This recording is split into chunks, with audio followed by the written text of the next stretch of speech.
In the depths of the world, where stone corridors twist into darkness and the air hangs thick with the smell of ancient rock, a sound echoes through passages that have never known sunlight. Heavy footfalls, the scrape of horn against stone, the rhythmic breathing of something massive, something patient, something that knows these halls better than any creature has a right to know anything. To the unprepared, to those who carry torches into the labyrinth believing themselves clever or well-armed, this sound represents the last warning they will ever receive. The Minotaur has caught their scent, and in this maze of stone and shadow, the hunt has already been decided. The popular imagination reduces the Minotaur to a simple equation: the body of a man, the head of a bull, and a temperament of mindless rage. Adventurers approach these creatures with the confidence that comes from fundamental misunderstanding. They see the bestial features and assume bestial intelligence. They observe the massive frame and anticipate clumsy, predictable attacks. They enter the twisting corridors believing that human wit will inevitably triumph over animal instinct. These adventurers, when their bones are later discovered by more cautious explorers, serve as silent testimony to a crucial truth. The Minotaur is not what it appears to be. The reality documented by those few who have survived extended encounters with these creatures tells a markedly different story. The Minotaur represents something far more sophisticated and infinitely more dangerous than common knowledge suggests. These beings are not simple brutes who happen to inhabit mazes.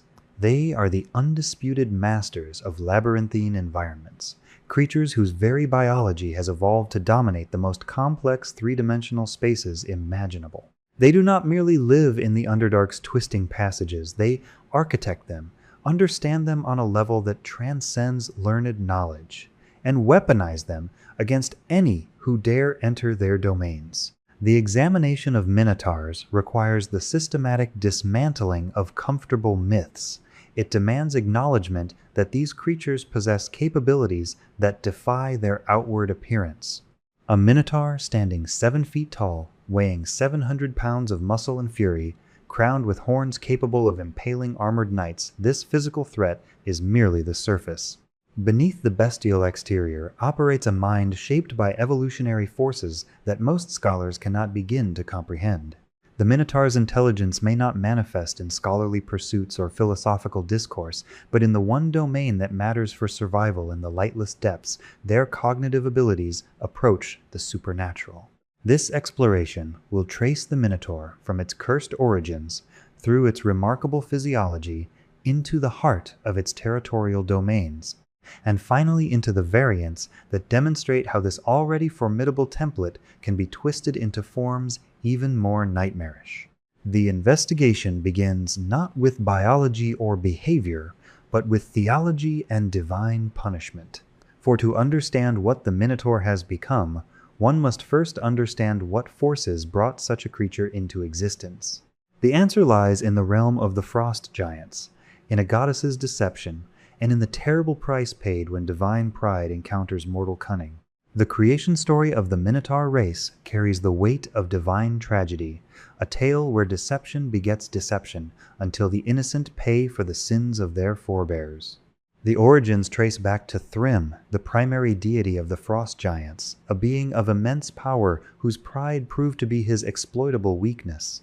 Long ago, in an age when the boundaries between divine and mortal were more frequently transgressed, Thrym conceived an obsession with a human goddess. His desire transcended mere attraction. He demanded marriage, sought to bind this goddess through ceremony and divine law, regardless of her consent or desire.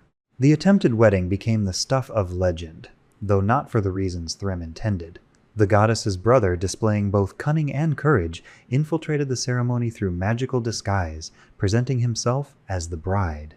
The deception held until the critical moment, when revelation turned divine ceremony into cosmic humiliation. Thrym's rage at this trickery burned with the cold fire characteristic of frost giant fury, but the goddess and her brother had already escaped beyond his immediate reach. A god humiliated before the assembled witnesses of multiple pantheons must find outlet for that rage, and Thrym turned to the mortal followers who still offered him worship and devotion.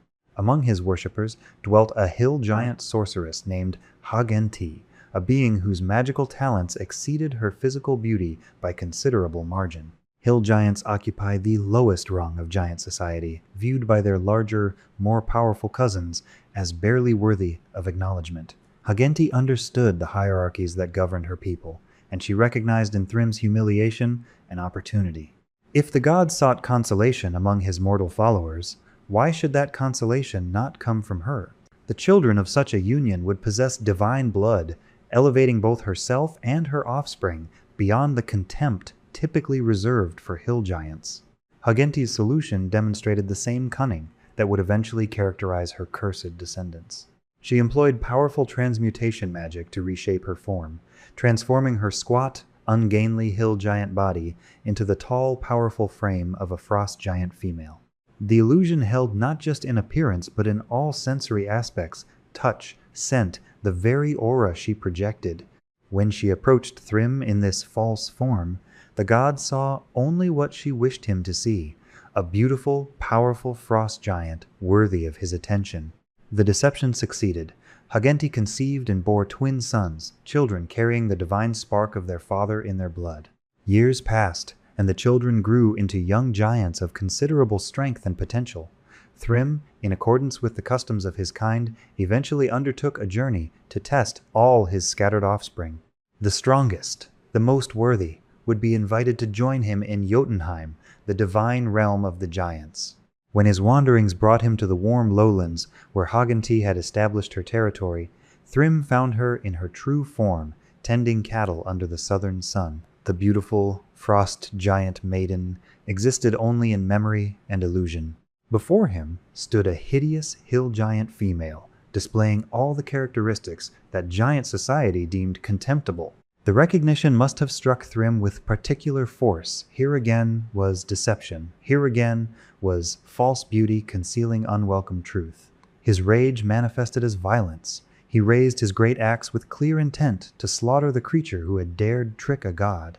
But before the blow could fall, two young giants leapt to their mother's defense. These were his sons, and they had inherited their mother's hill giant ugliness rather than their father's divine beauty. In that moment, Thrym faced the full scope of the deception. He had been fooled by false appearance not once, but twice, and the evidence of his shame stood before him in the form of his own hideous offspring. Death would have been mercy, and Thrym was not inclined toward mercy. Instead, he crafted a curse that would serve as eternal reminder and eternal punishment. If Hagenti and her children chose to wallow with cattle, let them resemble the beasts they kept. The transformation magic swept over the sorceress and her twin sons, reshaping giant forms into something new and terrible. The human torso and arms remained, preserving enough humanoid shape to mock their giant heritage. But the head became that of a bull, complete with horns and snout, while thick fur-covered bodies that had once been smoothly giant-skinned. The first Minotaurs stood in the spaces where giants had stood moments before, and Thrym departed, vowing to teach all frost giants eternal distrust of beauty and appearance. Hagenti's guilt at bringing this curse upon her children consumed her. The weight of responsibility for transforming her sons into monsters crushed whatever remained of her spirit and ambition. Over time, that guilt transcended mere emotion, becoming something supernatural in its intensity. Her very soul transformed, or perhaps was transformed, by forces that feed on such concentrated anguish into a vestige, a supernatural entity of contained power. She became known as the Mother of Minotaurs, a title that acknowledged both her role in creating the race and her eternal sorrow at having done so. Those who traffic in vestige magic and pact lore know her name and her story, and some Minotaurs still call upon her power, seeking connection with the cursed mother whose ambition birthed their entire species. The physical form of the Minotaur represents a fusion of characteristics that should not logically combine to create an effective predator, yet somehow produces one of the most formidable threats in subterranean environments. Classification systems categorize the Minotaur as a large, monstrous humanoid, a designation that fails to capture the sheer presence these creatures command. Standing well over 7 feet in height and weighing approximately 700 pounds of dense, powerful muscle, a Minotaur fills a corridor not just with its body, but with the implicit threat of what that body can accomplish. The basic anatomy preserves the upright, bipedal structure of humanoid creatures. Arms, torso, and legs follow patterns familiar to those who study comparative anatomy. But the head is entirely bovine, a bull's skull complete with horns that can span 3 feet from tip to tip. These horns are not decorative features or vestigial remnants. They are primary weapons, kept sharp through constant use, capable of punching through chainmail and shattering bone. The entire body is covered in thick, shaggy fur that provides both insulation in the cold depths and a degree of protection against minor injuries. Coloration varies, with black, brown, and dark gray being most common, though rarer specimens display white, spotted, or even reddish coats. The eyes deserve particular attention, for they reveal more about Minotaur nature than most observers realize. Dark, almost black in most specimens, these eyes gleam with an intelligence that contradicts the bestial head that houses them. More significantly, these eyes function perfectly in absolute darkness. Minotaurs possess dark vision extending to 60 feet, allowing them to navigate and fight in conditions that leave human adventurers blind and helpless. This capability alone would make them formidable in their chosen environment, but their sensory advantages extend further still. The Minotaur's sense of smell operates at a level comparable to dedicated tracking hounds. They can identify individual scents, follow trails that are days old, and detect the presence of living creatures through stone walls based on the subtle air currents that carry scent traces. This olfactory acuity combines with acute hearing to create a sensory net that few intruders can evade. A party of adventurers attempting to move stealthily through a Minotaur's territory faces the challenge of defeating not just the creature's vision, but its ability to literally smell their fear and hear their breathing from hundreds of feet away. Communication capabilities vary considerably among Minotaur populations. All speak the giant tongue, a linguistic legacy of their cursed origin. This language serves them well in the Underdark, where giants of various types maintain territories and trading relationships. More intelligent Minotaurs often acquire additional languages, Common, Orc, and Terran being most prevalent. The ability to speak Common proves particularly useful for Minotaurs who choose to interact with surface races, whether for trade, intimidation, or the negotiation of terms with captured prisoners. The voices that emerge from these bovine heads carry surprising depth and clarity, though the physical structure of their skulls gives their speech a distinctive, resonant quality that remains unmistakable. Combat behavior reveals the Minotaur's true nature as an apex predator. Despite their fearsome natural weapons, Minotaurs readily adopt the tools of warfare developed by more technologically advanced races. They favor armor when they can acquire it, typically preferring chain shirts that protect vital areas without significantly restricting movement. Their weapon preferences lean heavily toward the great axe, a choice that speaks to both practical considerations and cultural affinity. A 7-foot Minotaur wielding a great axe designed for large creatures commands a striking radius of approximately 15 feet, creating a zone of death that few opponents can safely enter. The signature tactic that defines Minotaur combat doctrine is the powerful charge. When engaging intruders, a Minotaur typically initiates battle by lowering its head and accelerating to full speed, bringing its massive horns into play. The physics of this attack are devastating, 700 pounds of muscle accelerating to approximately 30 miles per hour, with all that kinetic energy focused on the reinforced bone structure of the horns and the vulnerable flesh of the target. The damage potential ranges from 4 to 24 points, plus the Minotaur's considerable strength modifier, with exceptionally powerful specimens capable of inflicting upward of 33 points of damage in a single gore attack. This represents enough force to kill an average human instantly and seriously threaten even well-armored warriors. Territorial behavior patterns demonstrate sophisticated environmental awareness. Minotaurs do not simply fight in their chosen territories, they weaponize the environment itself. In vertical spaces like stairwells or sloped passages, Minotaurs employ the tactic of hurling massive chunks of masonry and stone down onto approaching enemies. The combination of gravity, weight, and confined space transforms simple rocks into devastating artillery.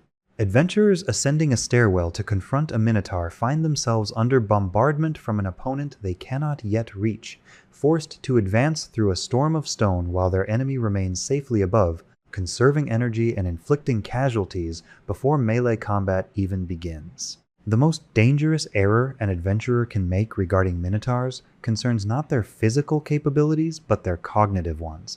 The species suffers measurable biological penalties to intelligence and charisma when compared to baseline humanoid populations. These statistical realities lead casual observers to conclude that Minotaurs are stupid, that they can be outwitted, that clever tactics will inevitably triumph over brute strength. This conclusion has filled more shallow graves in the Underdark than perhaps any other single misconception. For while Minotaurs may lack formal education or social graces, they possess something far more valuable in their chosen environment: natural cunning. Natural cunning represents an evolutionary adaptation so profound that it borders on the supernatural. At its core, this ability manifests as an innate biological understanding of three-dimensional space that transcends learned knowledge. A Minotaur does not navigate through geometry by conscious calculation or memorized landmarks. Instead, it possesses an almost instinctive awareness of spatial relationships, directional orientation, and structural logic. This is not intelligence in the traditional sense. It requires no study, no practice, no conscious thought. A Minotaur understands space the way a fish understands water, as the fundamental medium of its existence. The practical implications of this ability reshape every assumption about how encounters with Minotaurs proceed. Consider the Maze spell, a powerful enchantment that traps its target in an extra-dimensional labyrinth, leaving the victim hopelessly lost until they can puzzle out the path to freedom. Against virtually any other creature, this spell represents a reliable method of removing a dangerous opponent from combat. Against a Minotaur, the spell simply fails. Not because the Minotaur resists the magic or makes a successful saving throw, but because the fundamental premise of the spell, that the target can become lost, does not apply. A Minotaur cannot become lost. The concept exists outside their biological capability. Place a Minotaur in an extra-dimensional maze, and it will immediately identify the correct path to exit, not through luck or trial and error, but through the same innate awareness that allows birds to navigate during migration. This immunity to disorientation extends to all environments and all circumstances.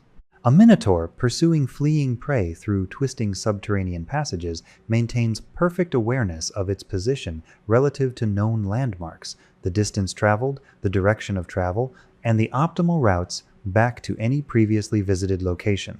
Adventurers attempting to escape a Minotaur by taking random turns, doubling back, or employing deliberate misdirection discover that these tactics merely delay the inevitable. The Minotaur will follow, patiently, inexorably, maintaining the pursuit through corridors that leave the fleeing party hopelessly disoriented, while the hunter's internal map grows only more complete and more accurate. Combat applications of natural cunning prove equally devastating. The same spatial awareness that prevents a Minotaur from becoming lost also means the creature is never caught flat-footed. In game mechanical terms, this represents a significant defensive advantage. The Minotaur applies its full defensive capabilities even when surprised or attacked from unexpected angles. But the practical reality goes deeper than statistics. A Minotaur fighting in a complex environment maintains simultaneous awareness of enemy positions, structural features, potential cover, escape routes, and tactical advantages. It fights with the confidence of a creature that cannot be disoriented, cannot be flanked in any meaningful sense, and always knows exactly where it stands in relation to everything around it. The sensory bonuses that accompany natural cunning transform Minotaurs into arguably the most effective sentinels in existence. Their racial bonuses to search, spot, and listen checks stack with their already formidable sensory capabilities. A Minotaur stationed to guard a critical passage does not merely watch and wait. It maintains awareness of sound patterns that indicate approaching creatures, visual anomalies that suggest magical concealment, and environmental changes that betray the presence of intruders. The combination of enhanced senses and spatial awareness means that sneaking past a Minotaur guard represents a challenge of the highest order, requiring not just stealth, but the ability to defeat multiple overlapping sensory modalities simultaneously. Understanding natural cunning requires accepting that intelligence manifests in forms that defy simple categorization. A Minotaur may struggle with abstract philosophy or complex social dynamics. It may never master wizardry or compose poetry. But in the domain that matters for its survival, the navigation and control of complex three-dimensional space, it operates at a level that formally educated, highly intelligent humanoids cannot match through learning alone. This represents evolutionary specialization at its most refined, a biological adaptation so perfectly suited to a specific environmental niche that it grants abilities beyond what normal cognition can achieve. The implications extend to every aspect of how Minotaurs interact with their environment and their enemies. They do not just inhabit labyrinths, they understand them on a fundamental level. They do not simply fight in confined spaces, they weaponize those spaces with perfect awareness of angles, distances, and tactical possibilities. To face a Minotaur in its labyrinth is to confront an opponent on ground where it holds advantages that cannot be overcome through superior equipment, magical enhancement, or tactical brilliance. The Minotaur has already won the fundamental contest of spatial awareness, and everything that follows stems from that insurmountable edge. The architectural achievements of Minotaur civilization represent the physical manifestation of their natural cunning, transforming abstract spatial awareness into stone and shadow. Throughout the Underdark, wherever stone can be carved and passages can be expanded, Minotaurs construct labyrinths that stand as testament to their unique cognitive capabilities. These are not simple cave systems or random tunnel networks. They are designed spaces, created with specific purposes and terrifying sophistication, representing perhaps the purest expression of what happens when innate spatial mastery is applied to environmental design. Not all Minotaur labyrinths serve the same purpose, and this distinction matters greatly to those who might encounter them. Some are built by peaceful communities who simply prefer isolation, who construct their mazes as defensive barriers against the constant threats of the Underdark rather than as traps for victims. These labyrinths may be negotiated diplomatically, their creators willing to provide guides or safe passage in exchange for trade goods or information. But the most infamous mazes, the ones that appear in cautionary tales and adventurer warnings, are crafted by brutal, evil Minotaurs who view lesser races as little more than sacrifices to be collected and consumed. For these builders, the labyrinth is not merely home, but temple, trap, and hunting ground, combined into a single architectural nightmare. The fundamental design principle of a Minotaur labyrinth exploits the key difference between its creators and its victims. Minotaurs cannot become lost, while everyone else can. This simple distinction drives every architectural choice. The corridors twist without apparent logic, doubling back on themselves, intersecting at confusing angles, creating the impression of progress, while actually leading deeper into the maze. Dead ends appear where passages seemed most promising. Multiple routes lead to the same destination, creating false impressions of having traveled in circles. The geometry itself becomes a weapon, wielded against intruders with the precision of a perfectly crafted blade. Surface mazes, like the hedge labyrinths planted in noble gardens, can be defeated through vertical solutions. Climb the walls to view the layout, fly above to map the pattern, or simply navigate by distant landmarks visible over the barriers. Underground Minotaur mazes eliminate these options entirely. Stone ceilings prevent flight, and climbing only leads to more stone. No distant landmarks guide navigation because darkness extends in all directions. Explorers must rely entirely on their map-making skills, assuming they possess such skills and can maintain orientation well enough to create accurate maps. Many cannot, and their fate becomes another cautionary tale carved into Underdark legend. Environmental hazards integrated into the labyrinth design elevate these structures beyond mere confusing passages. The most sophisticated Minotaur mazes incorporate the natural features of the Underdark into their layouts, transforming geological obstacles into architectural elements. Underground rivers cut through critical passages, forcing explorers to find crossing points or swimming routes while managing equipment and light sources.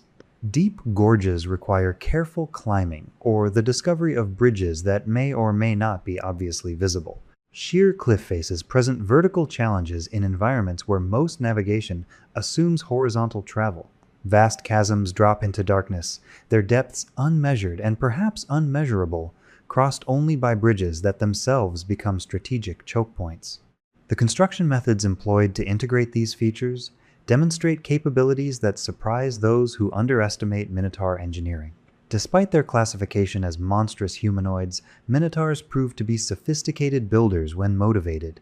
They construct massive bridges spanning hundreds of feet across open chasms, using techniques that suggest either learned masonry skills or instinctive architectural understanding derived from their spatial awareness. Towering staircases carved directly from living rock provide vertical access across different levels of the labyrinth. Walls rise to heights of 30 or 40 feet, precisely shaped to create specific acoustic properties or sightline restrictions. These are not crude constructions, but refined works that serve both functional and psychological purposes. At the heart of any substantial labyrinth lies the Minotaur city itself, the final destination that few uninvited guests ever reach.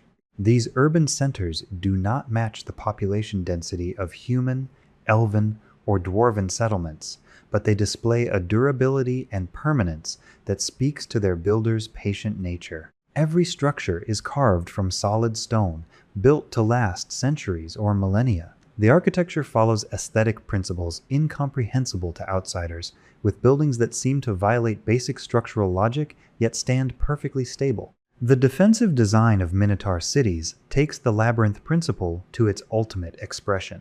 Major roads that should logically lead to central destinations instead terminate abruptly in blank walls, forcing travelers to backtrack and seek alternative routes. Buildings begin at ground level, rise several stories, then simply end mid-structure, as if their upper sections were sheared away by some inconceivable force. These are not ruins, but deliberate designs, each architectural oddity serving to confuse and disorient. Innocuous passages that appear to be simple alleyways suddenly open into deadly pits or connect to secret stairways without warning or apparent reason. The entire cityscape functions as an extension of the labyrinth, where the distinction between defensive architecture and actively hostile environment blurs into irrelevance. The Great Plaza stands at the center of all Minotaur cities, the ultimate destination and gathering point. This open space serves as the community heart, where Minotaurs assemble during times of war, celebration, or important communal decisions. The plaza's design represents perhaps the pinnacle of Minotaur architectural achievement in terms of psychological warfare. The space features numerous entrances, sometimes dozens of openings, connecting to different sections of the city. But the geometry of the plaza and its surrounding structures is so carefully crafted that visitors who somehow survive long enough to reach this central point discover they cannot identify which entrance they originally used to enter. Every opening looks simultaneously familiar and foreign, and without the innate spatial sense of the builders, determining the correct return path becomes an exercise in pure chance. For evil Minotaur communities, the labyrinth serves an additional darker purpose. It is a temple to Baphomet, the Horned King. These brutal tribes worship this demon lord with horrific devotion, and their entire architectural enterprise becomes an act of religious expression.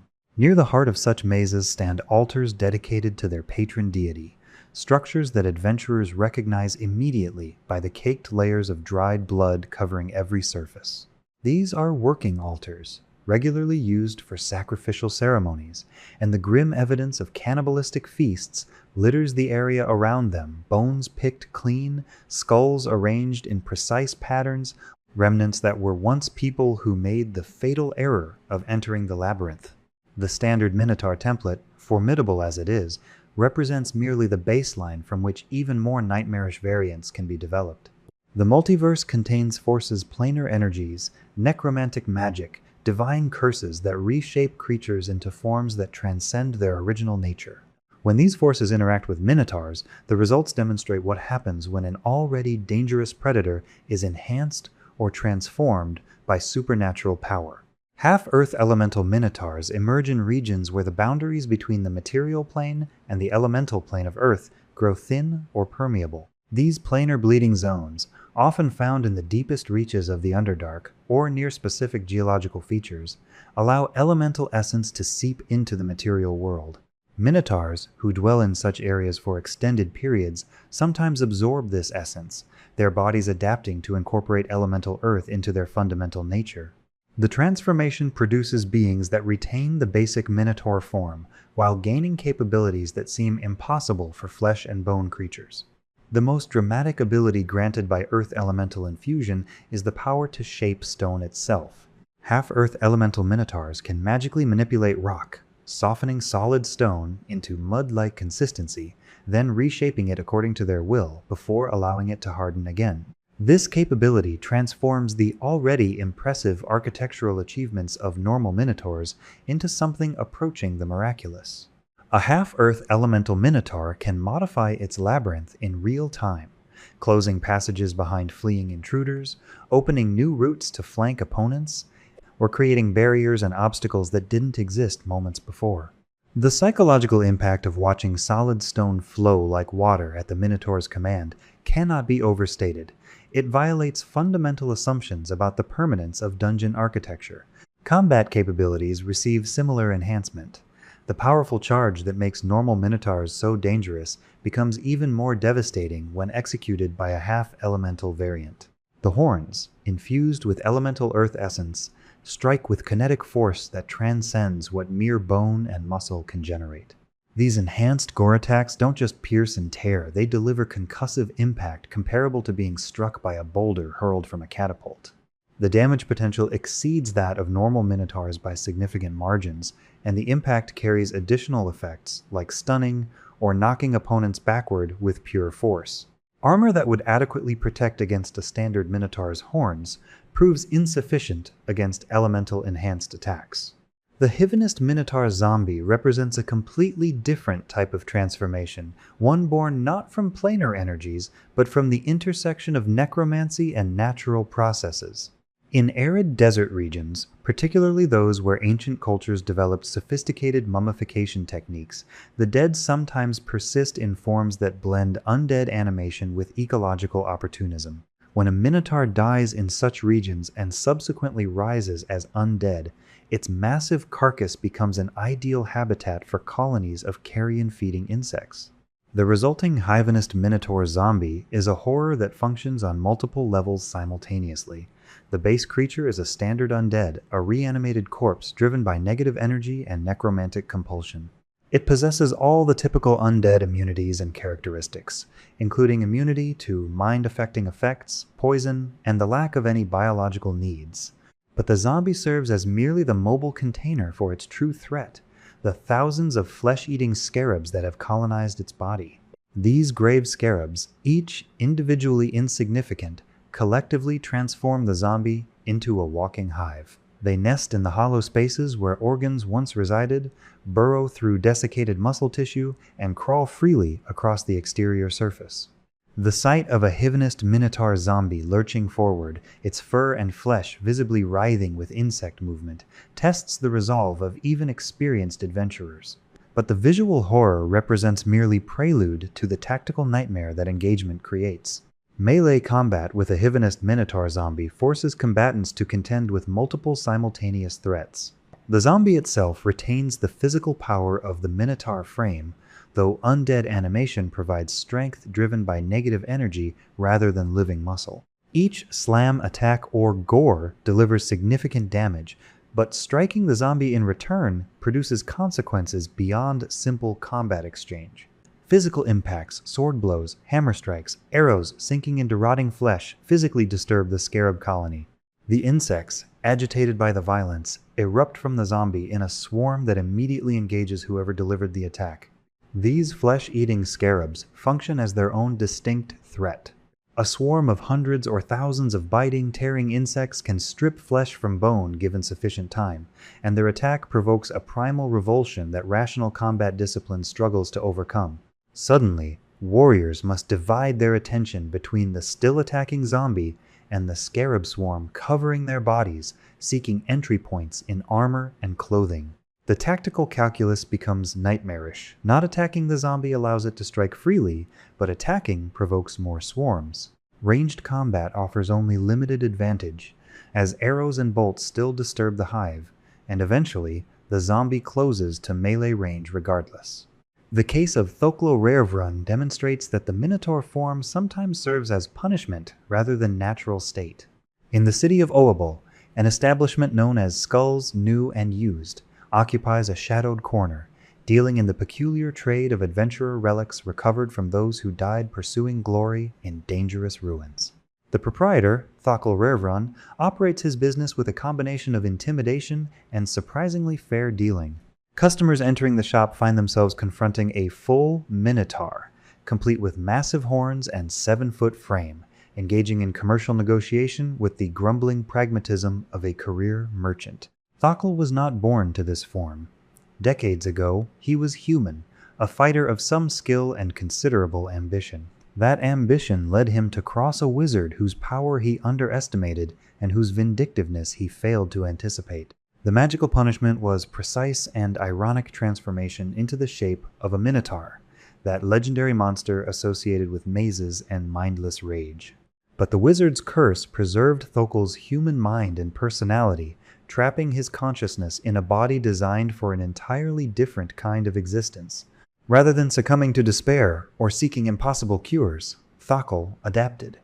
His human intelligence, combined with Minotaur physicality, created unexpected advantages. His intimidating appearance discouraged theft and assault, significant benefits for someone dealing in valuable relics and attracting customers of questionable morality. His retained speech and reasoning allowed him to negotiate, maintain inventory, and conduct business relationships that pure monsters could never manage. The massive frame useful for combat proved equally valuable for moving heavy merchandise and physically ejecting problematic customers. Thoklo's existence demonstrates that the Minotaur form, stripped of its typical context, is simply a body powerful and distinctive, but not inherently deterministic of behavior or capability. His continued operation of a successful business while wearing the shape of a feared monster speaks to both his personal resilience and to the fundamental truth that the curse which created his kind was, at its heart, a punishment that changed appearance without necessarily changing essence. He remains human in mind while presenting Minotaur in body, a living reminder that the relationship between form and identity admits more complexity than simple categorization allows. The complete picture of Minotaur nature that emerges from careful examination bears little resemblance to the simple monster of popular imagination. These creatures represent the convergence of divine punishment, evolutionary specialization, and architectural genius into a form that dominates one of the most specific and challenging environmental niches in existence. To dismiss them as mere brutes, to approach their territories with anything less than comprehensive preparation and healthy respect, is to make an error that the depths of the Underdark punish with absolute finality. The cursed origins that brought Minotaurs into existence carry implications that extend beyond simple mythological interest. That these beings trace their lineage to divine trickery and a frost giant god's vindictive punishment establishes them as creatures born from supernatural forces rather than natural evolution. The vestige that Ha-Genti became still exists in the spaces where vestiges dwell, and some Minotaurs maintain connections to that source, drawing on pact magic that links them to their people's tragic genesis. Understanding this history provides context for why Minotaurs exist at all, and why their presence in the world carries weight beyond their individual physical threat. The physiological capabilities of the standard Minotaur establish a baseline that would be sufficient to make them formidable opponents in almost any environment.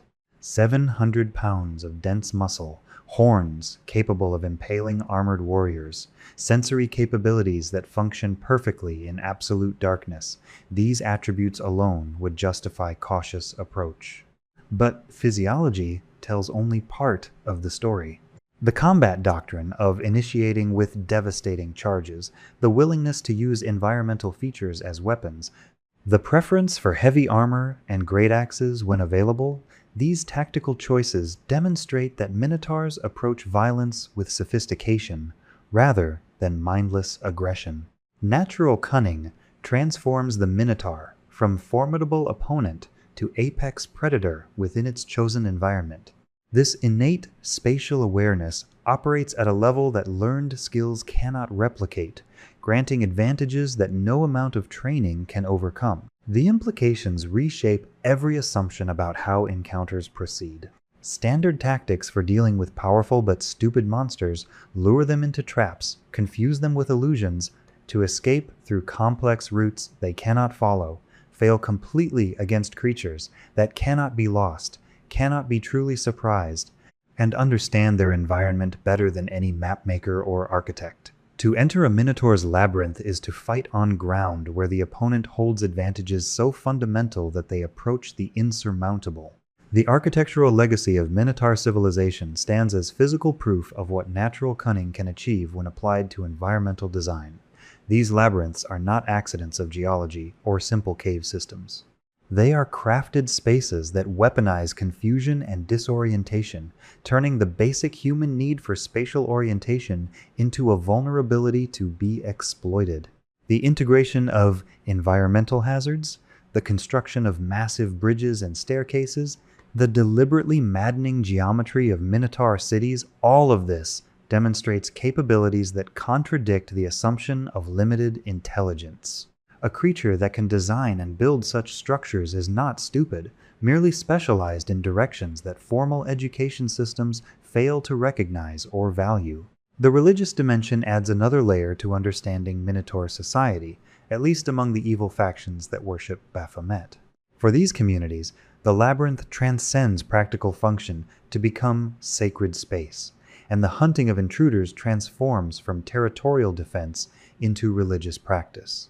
The blood-caked altars near the hearts of such mazes serve as grim reminder that to some Minotaur cultures, other races exist primarily as sacrificial offerings. This ideological commitment to the Horned King shapes behavior in ways that make negotiation or peaceful resolution unlikely. A Minotaur defending territory might be reasoned with, but a Minotaur engaged in religious hunt views intruders through an entirely different framework. The variant forms demonstrate that the Minotaur template adapts readily to supernatural enhancement. Half-Earth elemental Minotaurs with their stone-shaping abilities represent what happens when planar energies infuse an already formidable creature. The Hivanist Minotaur zombie shows how necromantic forces can twist the Minotaur form into something that threatens on multiple levels simultaneously. Even the cursed transformation of humans like Thokli Rarevrun into Minotaur shape, while not creating a more dangerous monster, demonstrates the malleability of the form and its utility as punishment or transformation target. What remains, synthesizing all these elements, is recognition that the Minotaur represents something far more complex and dangerous than surface appearances suggest. The bestial head does not house a bestial mind, or rather, houses a mind that is bestial in the same way that a perfectly adapted predator is bestial, not stupid, but supremely functional within its domain. The massive physical frame does not indicate clumsiness, but rather devastating kinetic potential when brought to bear in the powerful charge. The preference for labyrinths does not reflect limited capability, but rather the selection of environments where every advantage favors the Minotaur. For adventurers who must enter Minotaur territories, whether pursuing quests, seeking treasures, or simply navigating through the Underdark's interconnected passages, this understanding demands fundamental reassessment of strategy. The comfortable assumptions that work against other monsters, that superior intelligence will triumph, that careful mapping will prevent disorientation, that the creature can be outmaneuvered in its own home, these must be abandoned. What replaces them is a more accurate and considerably more sobering evaluation. The Minotaur in its labyrinth is a predator facing prey, and the terrain itself has already chosen sides. The sound of heavy footfalls echoing through stone corridors takes on new meaning with complete understanding. Those are not the steps of a mindless brute blindly patrolling passages by memorized route. They are the measured pace of a creature that knows exactly where it stands, exactly where the intruders are moving, and exactly how the geography of the labyrinth will channel fleeing prey toward dead ends and killing grounds. The scrape of horn against stone is not random contact, but deliberate intimidation, a promise of what those horns will do when the chase reaches its inevitable conclusion.